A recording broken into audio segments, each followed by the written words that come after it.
That how's I doing? So just want to talk for a second about the Irish troops in the Congo, and as you probably have heard, you've probably seen the movie of it, and Jadotville, in the Congo. It was 155 Irish soldiers, brave Irish soldiers, against 3,000 enemy soldiers, on a peacekeeping mission for the United Nations, on this day in 1961. And not a single one of them soldiers died, and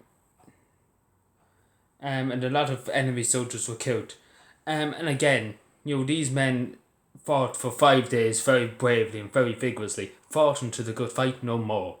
And in this country at the time, they didn't mention it because they thought it was scandalous that they surrendered. I never was taught this until probably about 2010. When I was growing up, you never heard of it. I never heard of the troops in the Congo. And these men fought until they could fight no more, and that's all they were. They fought until they had no bullets left, had no no food, no water left. They fought to the very to the supplies ran out. And still, this government's a treasonous government. Simon Coveney, I know you couldn't care less. You probably couldn't care less about any soldier. You couldn't care less at all about the Irish Army in general. And you just think of it as a nuisance. That's more or less what this government think of it as, because you treat veterans like shit. Like, let's be honest. These men, the ones that some of them still alive, they deserve the highest honour in the state. They deserve medals. There was 32 medals, 32 medals, like this has come from the Southeast military veterans.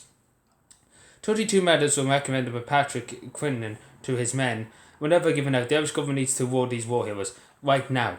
And as simple as that, Michael D. Higgins, you command-in-chief of the army, you're sitting up in the hours, you're isolating yourself, you won't say fuck all, you sit up in the hours, people might say he has no say, he's commander-in-chief, he could say what he could speak what he wants to speak, but he just refuses to speak. These men, you sacrificed a lot in the Congo. It wasn't a picnic. It's not like going up to Dublin and having a picnic in the Phoenix Park, Leo Frank, if you're watching this, Leo.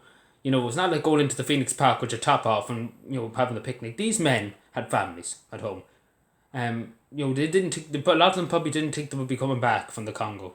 They're going into a foreign land they knew nothing about. And these men deserve the highest honour in the state.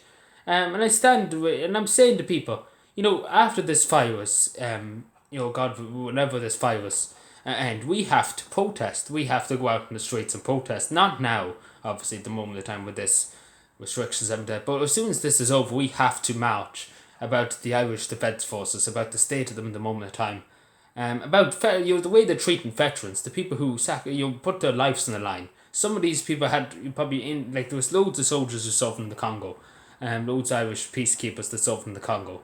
As I said, a good few of them have died. A good few of them are dead, unfortunately, and a few did die in the Congo. And it's scandalous to think that this government will, at least at the end, at least give them a medal and say, you deserve the highest honour of the state. Give them some kind of respect, some kind of decency for their heroic actions. And it's not more than heroic, because these men hold off against overwhelming enemy resistance. And they stood firm, and they fought until they could fight no more. And I think that should be commended, and I think that should be awarded for their bravery. In the face of overwhelming superiority, they stood firm. And again, it shows, and this is what it shows about the Irish Army, still to this day, that they have good, they have good commanders, and they have good sergeants, they have good people who are, with the men, have good training. But at the end of the day, it's the government, it's the paying conditions, that's what brings down the army. Because you're not going to sacrifice your life for a couple of cents. And again, Simon Coveney, Michael D. Higgins, the least you can do. Again, you couldn't care less about the army. You treat them like the ship's being tied up left, right, and centre. You honestly couldn't care less. You think it's a joke. This is the way this government treats the army. You see it all the time. They just don't care. They just don't care about the army. And again, veterans. At least I can say one thing about Donald Trump. At least Donald Trump cares about people who served his country. In this country, Michael Higgins couldn't give a damn. I've never seen Michael Higgins with a veteran in my life. Again, these, the president of Ireland should be pushing. He should be heavily pushing for these people to be given a very high medal for their bravery and for their sacrifice in the Congo. But no, Again, it needs to be done immediately. It doesn't mean there's no point in discussing about. These men are heroes. Simple as these men are the modern heroes of this country, and should be treated like it, and should be given everything in the state that they can get. If they need a house, they should be top priority. If they need a house, a social housing, then top priority to them. If they need anything, if they need medical care, top priority. Of course, put them in for these men.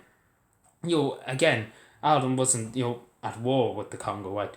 But they were out peacekeepers trying to keep the peace out there, and they had the Irish flag on their shoulder, and they were fighting. At the end of the day, they were fighting for Ireland, fighting to keep the peace. And that's commendable. That is very, very commendable. Like, I could sit here for hours and hours commending them for their bravery, because I'm sure people. I say for myself, if there was 3,000 enemies running towards me, and there was only 155 of us, I wouldn't do it. Simple as I would surrender straight away. But these people fought. These people fought and didn't surrender, didn't throw down their arms and say, we surrender.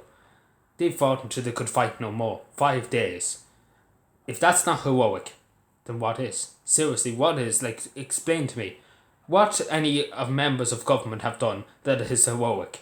Because these men, all these men, the 155 of them, should all be given medals. Any veteran of the Defence Forces should be given a medal for their bravery and for their dedication to their country.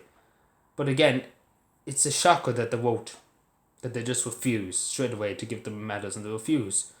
A bit of respect. That's all people ask for. A bit of respect. So yeah, take care everybody, and thanks again to the Southeast military veterans for the hard work and in raising awareness of things that's happening in the Defence Forces now. I will actually write to Simon Coveney. I send an email off to him. Not likely he's going to care less, but I might as well do. I might as well try. There's no harm in trying to see if you can get things changed. Because at the end of the day, I put him out in the Congo and see what he do. Or put him in Syria and see what he do. Simon Coveney won away. Simple as that. He wouldn't have the guts to be in the army. He wouldn't have the guts to stand against overwhelming superiority of an enemy and fight them and basically win the fight. So yeah, God bless them and take care and bye.